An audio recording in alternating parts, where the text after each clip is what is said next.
Assalamualaikum warahmatullahi wabarakatuh. Waalaikumsalam warahmatullahi wabarakatuh. Alhamdulillah.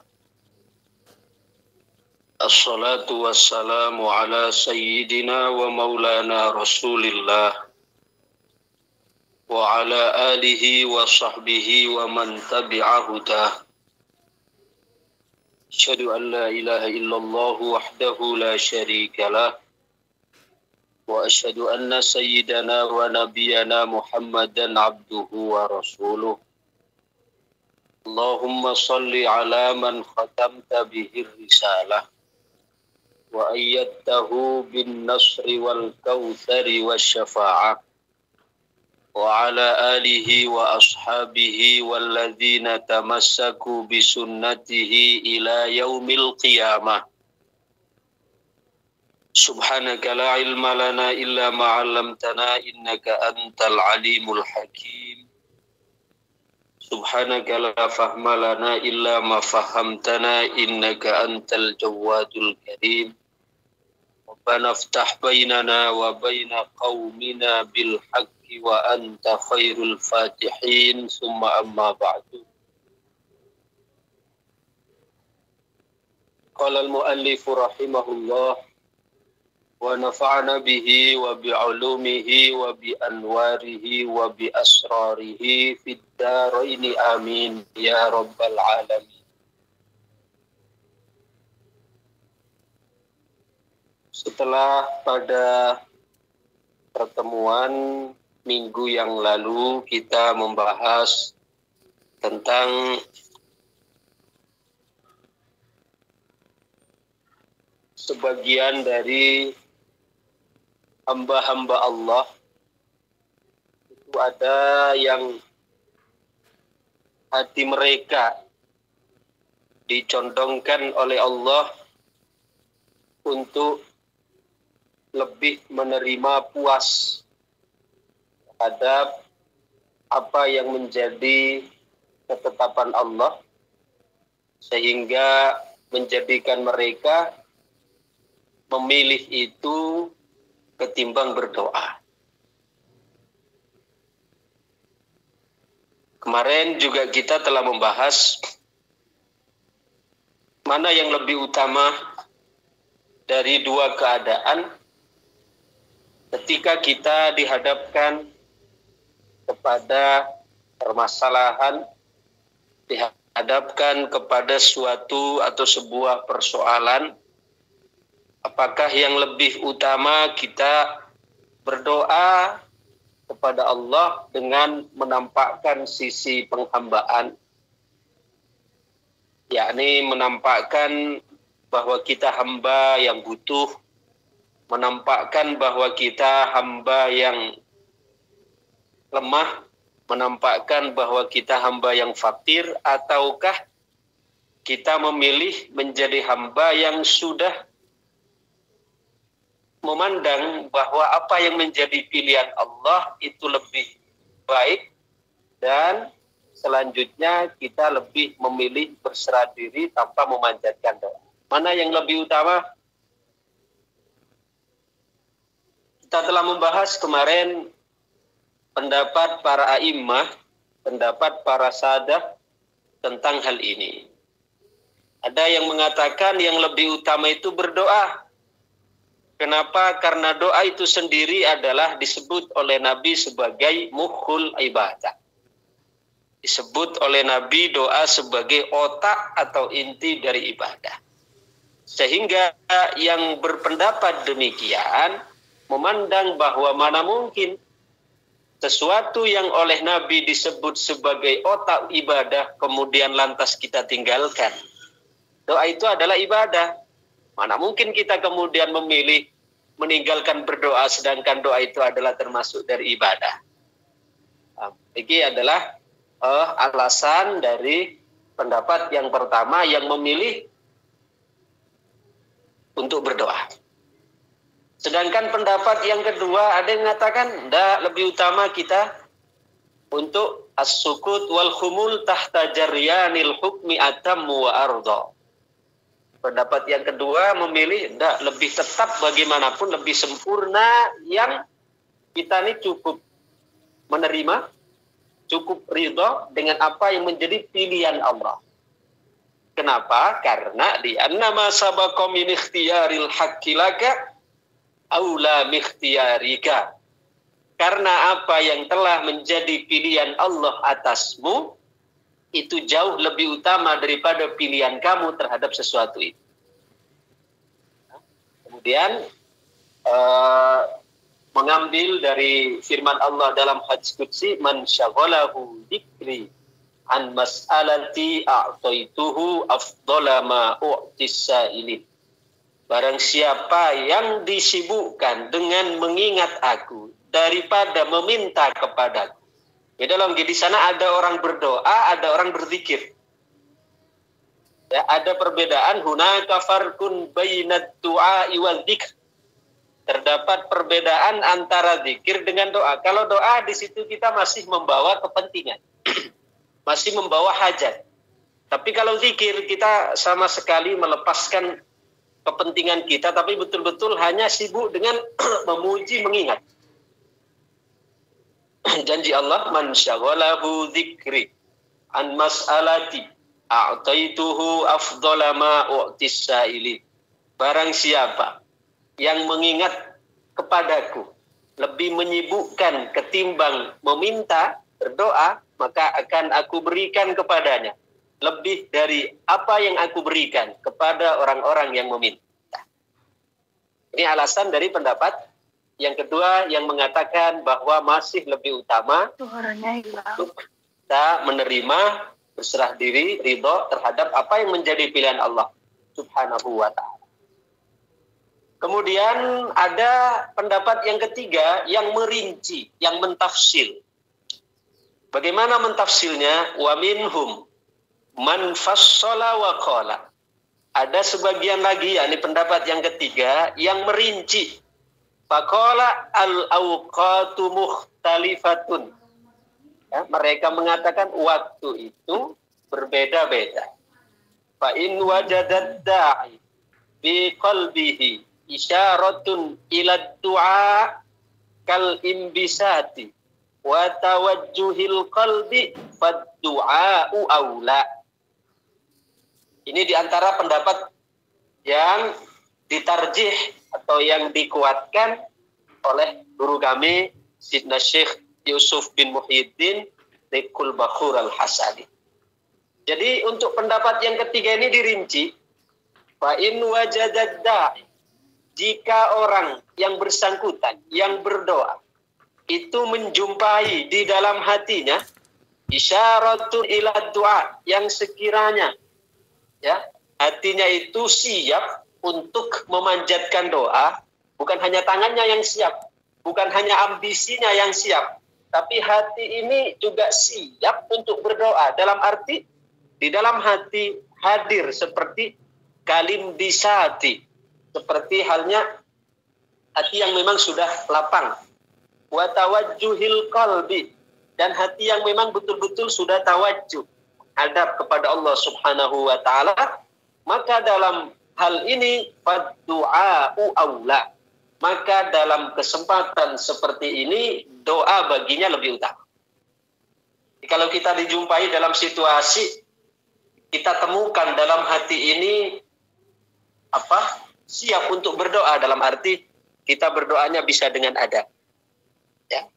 Kita bisa dalam berdoanya itu bihuduril qalb. Kita bisa dalam berdoanya itu menghadirkan bahwa kita hamba yang butuh, hamba yang fakir, hamba yang lemah, hamba yang hina, ingin menghaturkan, ingin menyampaikan, ingin menampakkan kepada Allah tentang kefakiran kita, tentang kelemahan kita, tentang kehinaan kita, tentang ketidakberdayaan kita. Maka dalam konteks ini faddu'a'u aula, berdoa itu lebih utama. Amin. Fa in lam yajid fi qalbihi, fa in wajada fi qalbihi isyaratan ila sukut Tapi jika ternyata di dalam hatinya itu dijumpai, ditemukan, lebih siap untuk sukut, untuk diam, dalam arti untuk menerima, wa adami tawajjuhil qalbi, dan kalaupun digunakan untuk berdoa, kita ini menjadikan hati ini belum siap, tidak menghadap. Fasukutu aula, maka dalam keadaan ini diam itu jauh lebih utama. Jadi dua-dua ini antara berdoa ataukah berserah diri, berdoa atau kita memilih ridho dengan apa yang telah menjadi garis keputusan Allah Subhanahu wa taala, ini sudah sama-sama Allah berikan contoh, Allah berikan keteladanan pada nabi, para rasul, bahkan yang sama-sama menyandang predikat ulul azmi. Siapakah mereka? Yaitu Sayyiduna Musa alaihi salam wa Sayyiduna Ibrahim alaihi salam, yang mana dua tokoh ini, Nabi Musa dengan Nabi Ibrahim, sama-sama ulul azmi, sama-sama orang yang hebat di sisi Allah Subhanahu wa taala, pilihan dari para rasul. Mereka memerankan peran yang berbeda. Yang Nabi Musa, ketika beliau dikejar-kejar oleh Fir'aun, kemudian sampai beliau bertemu dengan putri Nabi Syuaib, setelah membantu memberikan minum ternak-ternak putri Nabi Syuaib alaihi salam, di situ Nabi Musa alaihi salam beliau bernaung di bawah pohon yang rindang, dan beliau di situ berdoa kepada Allah Subhanahu wa taala, Rabbi inni lima anzalta ilayya min khairin faqir. Ya, Rabbi inni lima anzalta ilayya min khairin faqir. Ya Allah, sungguhnya hamba terhadap apa yang Engkau turunkan kepada kami adalah sangat membutuhkan. Nah, di situ Nabi Musa berdoa kepada Allah. Tapi beliau di situ menunjukkan bahwa berdoanya itu bil adab wal akhlak, dengan penuh adab, dengan penuh kerendahan, bukan membentak-bentak Allah, bukan memaksakan kehendak kepada Allah, bukan unjuk rasa kepada Allah, tetapi di dalam doanya itu yuzhirul adaba al-kamil ila janabil haqqi azza wa jalla. Di situ betul-betul menunjukkan adab yang sempurna, menunjukkan sisi hamba yang lemah, hamba yang butuh, hamba yang hina, dan seterusnya di sisi Allah Subhanahu wa taala. Itu yang pertama. Yang kedua, yang Nabi Ibrahim beda lagi. Begitu beliau dibakar oleh Namrud di dalam menjanit, maka datanglah malaikat Jibril alaihi salam sebagai delegasi dari para malaikat yang ketika menyaksikan Sang Khalilur Rahman itu dihukum, dibakar hidup-hidup oleh Namrud, maka disitulah para malaikat melakukan rapat pers, melakukan pertemuan istimewa, pertemuan khusus. Mereka melakukan rapat di situ, menyampaikan ini Khalilur Rahman sedang dalam bahaya, dibakar oleh Namrud. Maka kemudian diutuslah malaikat Jibril sebagai perwakilan dari para malaikat. Malaikat Jibril kemudian menemui Nabi Ibrahim dan mengatakan, ya Ibrahim, alaka hajah, wahai Ibrahim, apakah engkau punya hajat? Maka Nabi Ibrahim justru balik bertanya, hajat kepada siapa? Ilaika am ila rabbi? Kepadamu ataukah kepada Tuhanmu? Maka kemudian malaikat Jibril mengatakan, kepada Tuhanmu, wahai Ibrahim. Kalau aku adalah makhluk sama sepertimu yang tidak memiliki daya, kekuatan, kekuasaan apapun. Maka kemudian apa respon dari Nabi Ibrahim? Nabi Ibrahim justru meresponnya dengan ilmuhu bihali kafani an su'ali. Pengetahuan Allah tentangku itu sudah menjadikan aku cukup untuk meminta kepadanya. Nah, kemudian apa yang terjadi? Nabiullah Ibrahim alaihissalam yang oleh Namrud dibakar di dalam api yang kobarannya sangat besar. Beliau di situ tidak meminta, kan? Tapi beliau di situ hanya sibuk memuji kepada Allah Subhanahu wa taala. Tapi apa endingnya? Allah Subhanahu wa taala bahkan memberikan pada Nabi Ibrahim lebih dari yang diberikan kepada orang-orang yang meminta. Apa endingnya? Happy ending, yaitu dengan kulna ya naru kuni bardan wasalaman ala Ibrahim. Allah berfirman kepada api, wahai api, jadilah kamu dingin dan selamatlah Ibrahim. Padahal di situ Nabi Ibrahim tidak meminta. Tapi Allah Subhanahu wa taala beri Nabi Ibrahim lebih dari apa yang diminta bahkan. Walaupun Nabi Ibrahim tidak meminta. Apa lebihnya? Beliau keluar dari dalam api yang berkobar. Bahkan kalau kata guru kami Sidna Syekh Ahmad Fadil Al-Jilani, andaikan api tersebut saking besarnya, kobaran api yang ada di dalam manjanik itu, andaikan disiram dengan api, dengan air selama 40 hari itu tidak padam. Kita bisa bayangkan sedahsyat apa kobaran api tersebut. Sehingga mereka sudah mengira bahwa Nabi Ibrahim sudah hangus. Mereka mengira bahwa Nabi Ibrahim sudah jadi abu, sudah jadi arang. Tapi ternyata dugaan mereka meleset. Karena tiba-tiba Nabi Ibrahim alaihissalam, beliau keluar dari dalam api dengan keadaan selamat. Tidak ada satu helai rambut pun yang tersentuh oleh api dahsyat punya Namrud. Bahkan api itu hanya membakar lilitan tali di tubuh Nabiullah Ibrahim alaihissalam. Sedangkan Nabiullah Ibrahim alaihissalam, beliau keluar dengan selamat. Bahkan di tubuh beliau itu seperti ada butiran-butiran embun. Beliau merasa sejuk keluar dari dalam api. Nah itulah para jamaah yang dirahmati Allah Subhanahu wa taala yang menunjukkan bahwa apa? Man syaghalahu dzikri an mas'alati a'taituhu afdalama u'tisairin. Barang siapa yang disibukkan dengan mengingat kepadaku ketimbang meminta kepadaku, kata Allah, maka akan aku berikan apa yang bahkan lebih dari apa yang aku berikan kepada orang-orang yang meminta. Syaghalahu dzikri an mas'alati a'taituhu afdalama u'tisairin. Kemudian pada hikam 173, kemarin kita juga telah membahas innama yudzakkaru may yajuzu alaihil ighfal wa innama yunabbahu may yumkinu minhul ihmal. Sesungguhnya yang boleh untuk diingatkan itu hanya bagi orang yang memungkinkan dia lupa.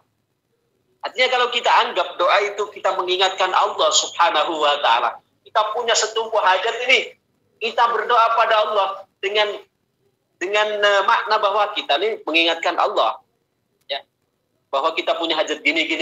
Ingat, innama yudzakkaru may yajuzu alaihil ighfal. Sesungguhnya yang boleh untuk diingatkan itu hanya berlaku bagi orang yang kemungkinan dia lupa. Sekarang pertanyaannya, adakah Allah lupa sehingga perlu untuk kita ingatkan? Nah, wa innama yunabbahu may yumkinu minhul ihmal. Demikian juga yang boleh untuk diingatkan, yang boleh untuk kemudian kita gertak hanya orang-orang yang memungkinkan dia ceroboh, lupa untuk menunaikan hak kita. Allah Subhanahu wa taala, mana mungkin Allah lupa dengan kita? Allah lah yang mendesain kehidupan kita, Allah lah yang segala sesuatu menentukan. Bahkan sebelum kita diciptakan, Allah telah mengatur sedemikian rupa, mengatur sedemikian teliti, mengatur sedemikian halus, mengatur sedemikian detail. Dan Allah Subhanahu wa taala. Baik, itu selesai urusan atau pembahasan kita tentang berkaitan dengan munajat dan doa. Sekarang kita masuk kepada hikam berikutnya 174. Qala radhiyallahu anhu wa rahimahullah, wurudul faqati a'yadul muridi. Wurudul faqati a'yadul muridi. Wurudul faqati utawi urudul faqati utawi tekane piro-piro kemelaratan iku a'yadul muridina, dadi riyoyone piro-piro muridin.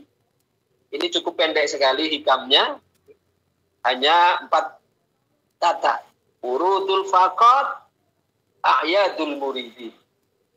Datangnya kesulitan adalah hari raya bagi para muridin. Apa ini maksudnya? Kita tengok pada syaratnya. Urudul faqati a'yadul muridin. Al-a'yadu jami'u idin.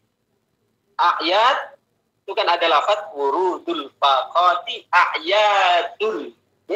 A'yad itu adalah merupakan bentuk jamak dari id. Apa id artinya?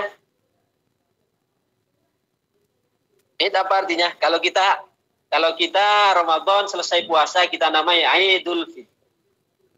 Okay. Kita di bulan haji kita namanya Idul Adha. Id itu apa artinya? Kemenangan dong. Hari raya. Hari raya. Nah. Hari raya. Al-a'yadu jam'u idin. A'yad adalah jamak dari id. Ya. Kenapa disebut id? Id di situ di mana kita merasakan nuansa kebahagiaan. Hari raya itu identik dengan nuansa kebahagiaan. Yang penuh dengan nuansa-nuansa yang berbahagia. Kumpul bersama keluarga, kita boleh makan minum lagi, nggih. Dan di situ kita dipenuhi dengan nuansa-nuansa yang membahagiakan lah. Nah, kenapa di sini disebutkan bahwa datangnya kesulitan, datangnya kesukaran bagi seorang muridin. Siapa muridin? Sering saya sampaikan, muridin, jamak murid, itu adalah orang-orang yang menjadikan Allah sebagai orientasi. Orang-orang yang menjadikan Allah sebagai orientasi. Murid. Jadi sebenarnya istilah murid itu adalah istilah yang sangat elit sebenarnya. Oke? Karena istilah murid itu asli merupakan warisan istilah yang ada di dalam tasawuf. Istilah murid itu sebenarnya adalah warisan istilah yang diadopsi dalam kamus tasawuf. Cuma selanjutnya dalam perkembangan sejarah, kalimat atau istilah murid itu diadopsi, ya, dipinjam, digunakan bahkan di dalam lembaga-lembaga pendidikan yang lain walaupun tidak berbasiskan sufi. Coba sekarang di sekolah-sekolah formal menggunakan murid, ya. Kemudian bahkan di mana ya, sekolah-sekolah dari segala tingkatan, baik itu TK, dari playgroup, TK, SD, SMP, SMA, atau MTMI, MTSM, itu nyebutnya murid. Ya enggak masalah sebenarnya. Murid itu sebagai makna dari peserta didik, yang bermakna peserta didik. Sekarang ada lagi ya istilah peserta didik. Tapi yang harus kita ketahui, istilah murid itu secara otentik sebenarnya adalah istilah yang diadopsi dari kamus atau dari dunia sufi. Karena murid itu adalah dalam awal perkembangan, dalam awal sejarahnya itu digunakan, disematkan kepada seorang yang betul-betul memiliki himmah untuk menuju Allah di bawah bimbingan seorang guru mursyid. Sehingga dirinya betul-betul sudah tenggelam di dalam fana fi syekh pertama. Betul-betul sudah menyatu kehendaknya dengan kehendak guru. Okay? Kemudian yang itu merupakan proses awal dalam rangka untuk meleburkan kehendak murid dalam kehendak Allah. Yang ditandai dengan apa? Tidak ada ngersulo. Hatinya dipenuhi dengan keridhaan. Hatinya selalu menerima, siap dengan apa yang menjadi garis ketetapan Allah. Tidak ada mengeluh, tidak ada merintih, tidak ada kemudian mengomentari apa yang menjadi ketetapan Allah. Yang ada hanya ridho, ikhlas, sabar, qanaah, syukur. Itulah karakter utama dari seorang murid. Yang jamaknya adalah muridin. Jadi sekarang kita paham, ternyata istilah murid itu adalah istilah yang diambil dari kamus tasawuf, yang diambil dari rumah orang-orang sufi. Okay? Diambil dari madrasah sufiyah. Tapi kemudian makna tersebut mengalami pergeseran. Sehingga siapapun peserta didik dengan dengan latar belakang pendidikan apapun, disebut juga dengan murid, walaupun tidak ada orientasi Allah di dalamnya. Jadi itu yang harus kita ketahui. Jadi sebenarnya istilah murid itu sangat elit sekali. Bahkan lebih tinggi sebenarnya nuansa muatan di dalamnya melebihi istilah mahasiswa sekali. Jadi kalau kita tinjau dari segi muatan secara otentik tentang murid, istilah murid itu lebih tinggi, lebih elit, lebih terhormat sebenarnya melebihi istilah sekedar siswa bahkan mahasiswa. Kenapa? Karena murid itu membawa makna bahwa orang yang bergelar murid adalah orang yang orientasi hidupnya itu untuk Allah, dengan Allah. Jadi orientasi penuh adalah Allah. Sedangkan itu tidak bisa disandang oleh semua orang. Walaupun pada kenyataannya sekarang setiap lembaga pendidikan menyebut peserta didiknya sebagai murid. Al-a'yadu jam'u idin. A'yad adalah jamak dari id. Wahiyal fa'a'awqat al-a'idah 'alan nas bil masarrati wal afrah. Yaitu id adalah waktu yang kembali atas manusia, yang kembali kepada manusia dengan berbagai kebahagiaan dan nuansa-nuansa senang, yang menyenangkan. Karena Aid itu artinya kan apa? Kembali. Jadi kenapa disebut hari raya Idul Fitri? Karena dari yang sebelumnya kita, sejak 1 Ramadan, kita siang hari itu tidak boleh makan.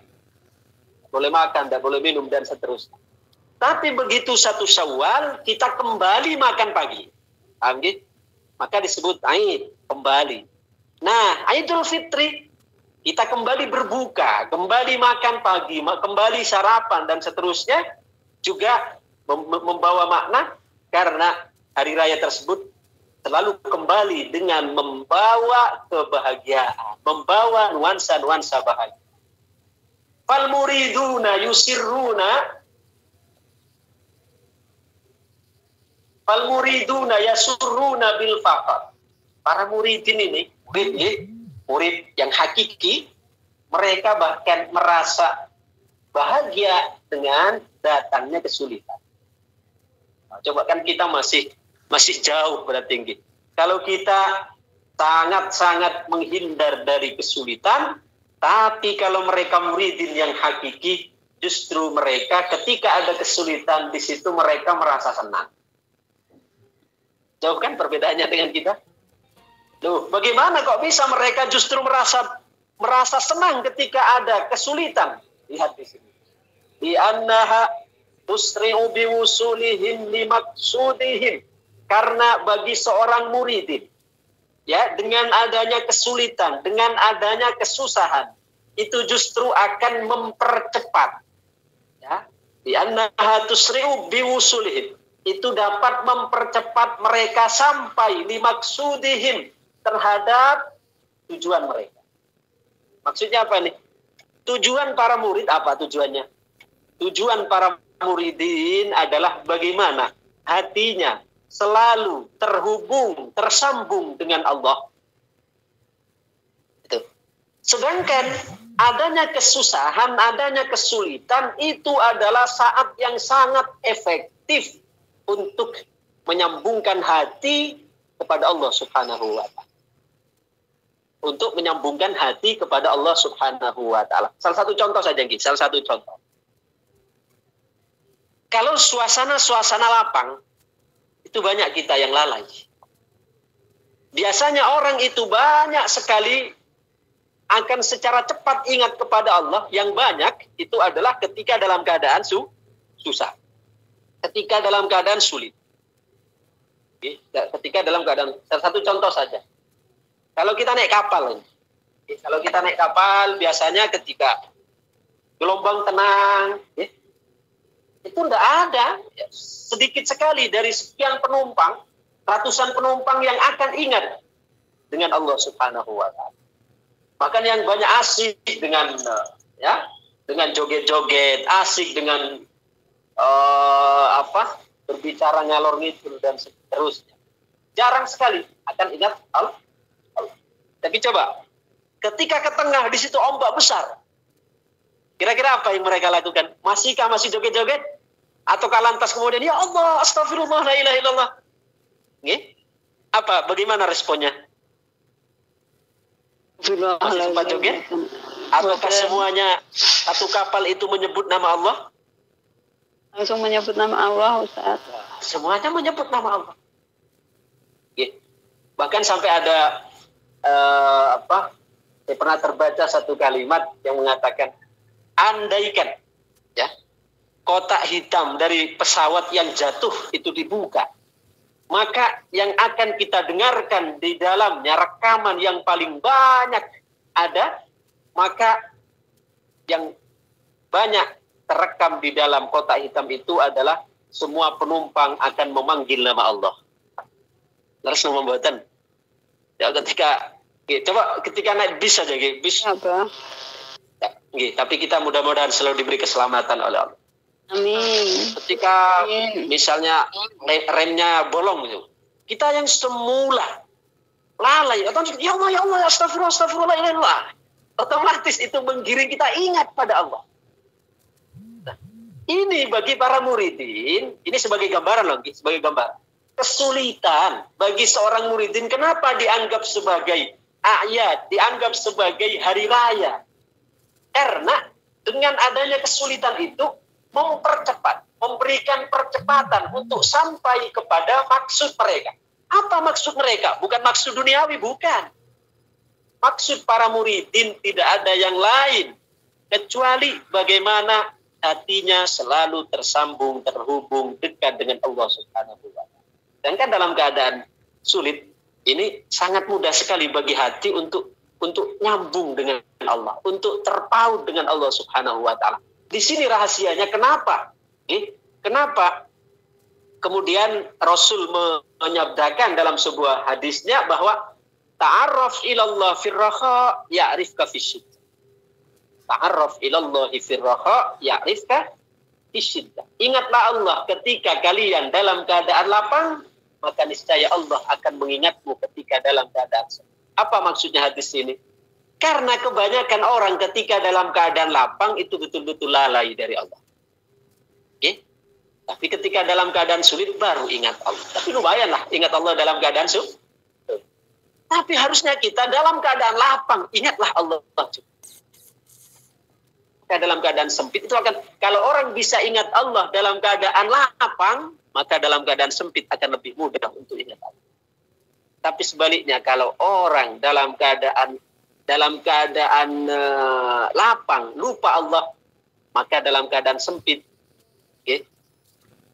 juga sulit untuk ingat Allah. Walaupun bisa, sebenarnya bisa, tapi persentasinya itu sangat kecil.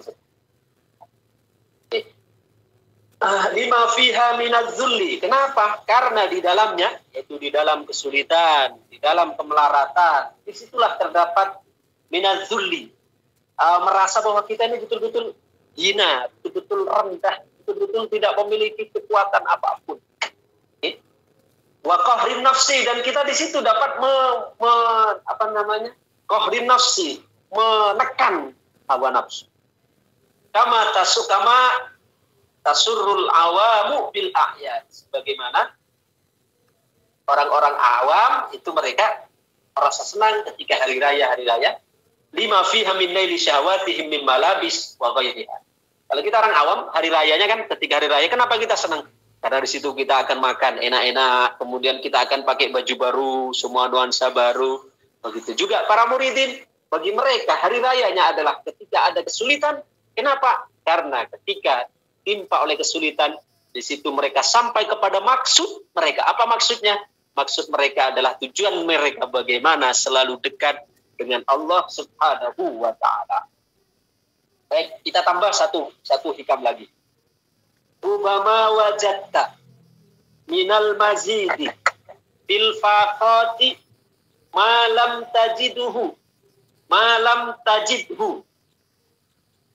bis sawmi was shalah Rubama wajadta terkadang nemu sopo sira minal mazidi saking tambahan bil faqati ing dalam kemelaratan. Apa ma barang lam tajid kang ora nemu sopo sira hu ing ma fis saumi ing dalam poso was sholati lan salat. Rubama wajadta minal mazidi fil faqati ma lam tajid fis saumi was sholat.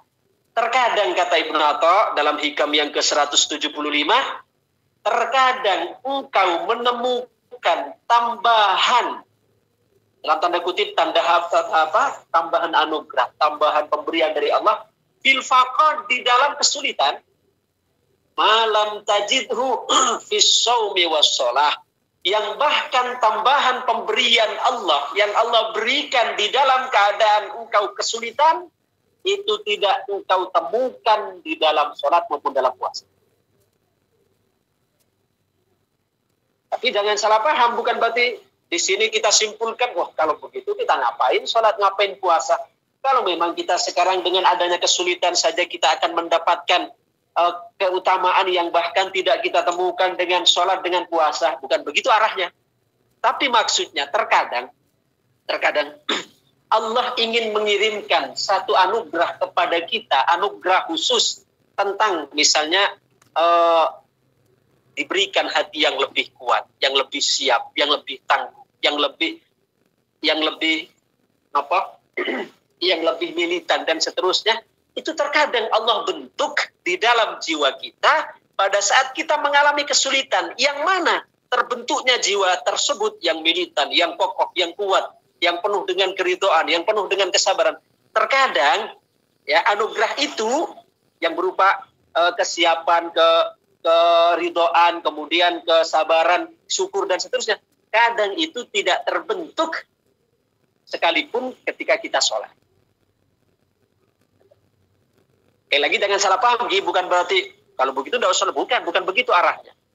Artinya Ibnu Athaillah ingin memberikan satu makna yang sangat mendalam kepada kita. Adanya kesulitan yang Allah kirim itu sebenarnya membawa pesan di belakangnya. Taruhlah kesulitan itu Allah kirim sebagai kurir untuk menyampaikan kepada kita anugerah-anugerah khusus yang bahkan terkadang tidak kita dapatkan di dalam sholat maupun dalam puasa. Kadang kita sholat, kita puasa, tidak terbentuk di situ sifat syukurnya, sifat kuatnya, sifat militansinya, tapi ketika Allah kirimkan kesulitan, itu terbentuk jiwa-jiwa militan seperti itu. Maka bagi para muridin tadi, murudul faqat a'yadul muridin. Datangnya kesulitan itu justru merupakan hari raya bagi seorang murid. Insyaallah luar biasa. Jadi kalau kita ngaji hikam ini sampai paham, rileks kita menghadapi kehidupan. Kita menghadapi dengan enjoy. Karena bisa memanage ketika keadaan begini merespon. Keadaan begini memandangnya. Sehingga segala sesuatu itu selalu nampak indah ketika kita mampu memandang dengan sudut pandang yang tepat. Ketika kita mampu memandang dengan sudut pandang yang tepat. Tapi kalau kita tidak mampu memandang dengan sudut pandang yang tepat, maka segala sesuatu itu akan terlihat semua menyerang kita. Akan terlihat semua memojokkan kita. Akan terlihat semua akan menghancurkan kita. Tapi kalau orang-orang sufi memiliki paradigma yang berbeda, justru segala sesuatu, bahkan kesulitan sekalipun, itu justru menjadi sebab menaikkan, bahkan menjadi batu lompatan untuk semakin luhur, semakin kenal dengan Allah, semakin ma'rifat, semakin syuhud dengan Allah subhanahu wa ta'ala. Maka rubama wajadta minal mazidi fil faqat malam tajidhu fis shaumi was shalah. Terkadang engkau menemukan tambahan anugerah di dalam kesulitan itu yang tidak engkau temukan anugerah itu di dalam puasa dan sholat sekali. Di dalam puasa maupun sholat sekali. Jadi dengan ngaji hikam yang ke-175 ini harusnya pada saat kita didatangi oleh kesulitan, kita dihampiri oleh kesukaran, nah hendaknya kita menganggap bahwa kesukaran, kesulitan yang datang kepada kita, anggaplah itu sebagai kurir yang menyampaikan pesan paketan dari Allah kepada kita, yang membawa paketan khusus, anugerah khusus yang tidak Allah berikan di dalam puasa dan sholat sekali. Bisa dipahami nggih? Oke, siapa? Oke. Coba kita baca syarahnya. Rubama wajadta ayyuhal murid. Terkadang engkau menemukan, wahai para murid, minal mazidi, dari tambahan. Tambahan apa yang dimaksud? Ayy ziyadati fi halika min taharatis sirri wal husul anwari min wa husuli anwarin wa ma'arifah. Yaitu tambahan dari keadaan kesucian di dalam sirmu, hatimu, batinmu, seperti mendapatkan pencerahan, mendapatkan kemakrifatan, mendapatkan penyaksian. Ketika engkau mengalami kesulitan, ayziyada fi halika min tahar ay fi hali wurudi halik malam tajidhu fi shaumi wassalah. Bahkan anugerah itu yang tidak engkau temukan ketika engkau sholat sekali. Salah satu contoh begini. Kita oleh Allah Subhanahu wa taala diberi sakit. Sakit itu kan masuk dalam faqah. Sakit itu masuk dalam kesulitan yang kita hadapi. Tapi kalau kita mampu untuk nyabari, mampu untuk ridho, ya, jangan salah paham, ridho dalam sakit bukan berarti tidak berobat, tetap berobat, tapi hati ini tetap bergantung pada Allah. Ketika kita diberi sakit oleh Allah, diberi kesulitan oleh Allah, kita mampu sabar, mampu anugerah yang Allah berikan kepada kita di balik sakit kita, di balik memiliki poin, ada poin yang bahkan poin tersebut tidak kita dapatkan di dalam poin sholat maupun poin puasa. Ngerti? Karena ketika kita sakit, kemudian tidak ngersulo, kemudian tidak kita menyalahkan Allah, menyalahkan keadaan, maka di situ ada janji dari Allah. Ya imma akan dihapuskan dosa-dosanya, ya imma akan ditinggikan derajatnya.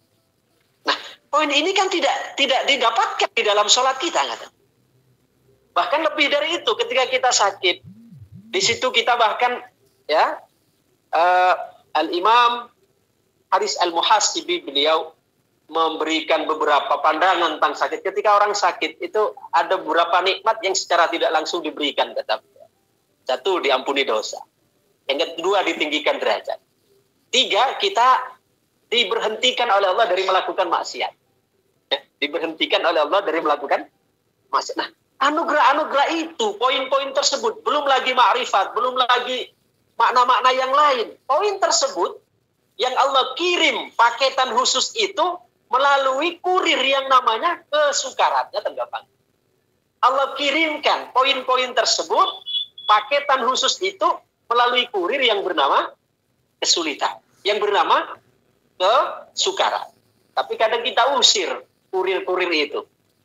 Padahal itu adalah membawa anugerah khusus dari Allah yang bahkan tidak Allah berikan poinnya ketika kita sholat, ketika kita puasa sekali. Malam tajidhu fis shaumi was shalah. Anugerah yang Allah berikan di balik kesukaran itu bahkan poinnya tidak Allah berikan dalam sholat maupun dalam puasa. Kenapa? Li'annahu qad yakunu qiyamuka bihima li syahwati nafsika wa huzudiha. Indah sekali Imam Syarqawi ketika memberikan syarahan ini. Karena kata Imam Syarqawi dalam syarah Hikam, terkadang dalam sholat dan puasamu itu engkau menunaikannya dengan keinginan, bahkan dengan bagian yang ingin engkau dapatkan. Saya puasa, supaya saya mendapatkan nanti, saya bisa mendapatkan apa yang saya inginkan. Kemudian dengan sholat saya supaya saya nanti lebih dekat dengan masyarakat. Saya nampak sebagai orang yang memiliki aura kesalehan. Nah, ini kan berarti masih ada hududun nafs di situ.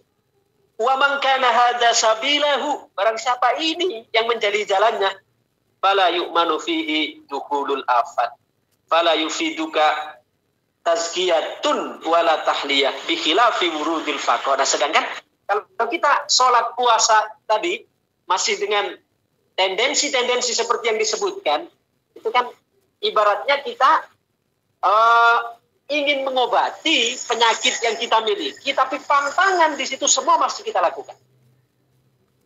Maka tidak memberikan efek. Berbeda bi khilafi wurudil faqat. Berbeda dengan datangnya kesulitan, datangnya kesukaran. Fa innaha mubayyinatun lil hawa wasyahwa ala kulli hal. Kalau kita datang kesulitan, kan memang sudah tidak sesuai dengan apa yang kita inginkan. Okay? Kita ingin sehat, Allah beri sakit. Kita ingin kaya, Allah beri miskin. Ini kan tidak sesuai. Ini. Kita ingin mudah, Allah beri sulit. Nah, ini kan tidak sesuai jelas dengan Tapi kalau kita mampu untuk merespon, mampu untuk kirimkan melalui kurir yang bernama kesulitan ini, paketan khusus tersebut bahkan membawa anugerah yang tidak Allah berikan poinnya di dalam puasa maupun di dalam sholat. Tapi sekali lagi ini kasih garis bawah di situ. Bukan berarti ini kita tidak sholat. Kita tinggalkan sholat, kita tinggalkan puasa. Boten. Ini Imam Ibnu Atha hanya ingin menegaskan bahwa kita ketika ada kesulitan itu hendaknya menjadi tangga, menjadi batu lompatan untuk kita mendapatkan anugerah yang agung di sisi Allah Subhanahu wa ta'ala. Amin amin ya rabbal alamin. Allahumma fa'na bima 'allamtana wa 'allimna ma yanfa'una wa zidna ilma. Allahumma waffiqna lima tuhibbuhu wa tardah minal qawli wal 'amali fi ta'atika innaka azim. Allahumma kahhil a'yunana bin nazrati ila tal'atil bahiyah li sayyidil alamin wa khairil bariyah warzuqna ru'yatahu yaqdatan wa manaman halan wa ma'alan ya rabbal alamin. Allahumma ja'alna mimman tafa'ana bi khairika fa akramta وتوكل عليك فكفيت ولجأ إليك فأعطيت واستغاث بك فأجبت. اللهم اجعلنا من أهل النفوس الطيبة والقلوب المنيرة والوجوه المستبشرة برحمتك يا أرحم الراحمين. إلهنا إن ظهرت المحاسن منا فبفضلك ولك المنة علينا وإن ظهرت المساوئ منا فبعدلك ولك الحجة علينا. إلهنا كيف تكلنا إلى أنفسنا وقد توكلت لنا كيف نضام وأنت الناصر لنا أم كيف نخيب وأنت الخفي بنا. نحن نتوسل إليك بفقرنا إليك وكيف نتوسل إليك بما هو محال أن يصل إليك. أم كيف نشكو إليك حالنا وهو لا يخفى عليك. أم كيف نترجم لك بمقالنا وهو منك برز إليك. أم كيف تخيب أمالنا وهي قد وفدت إليك. أم كيف لا تحسن أحوالنا wabika qamat wa ilaik. Rabbana atina fid dunya hasanah wa fil akhirati hasanah wa qina adzabannar. Sallallahu alaihi wasallam Muhammad wa ala alihi washabihi wa baraka wasallam. Walhamdulillahi rabbil alamin. Assalamualaikum warahmatullahi wabarakatuh. Waalaikumsalam warahmatullahi wabarakatuh.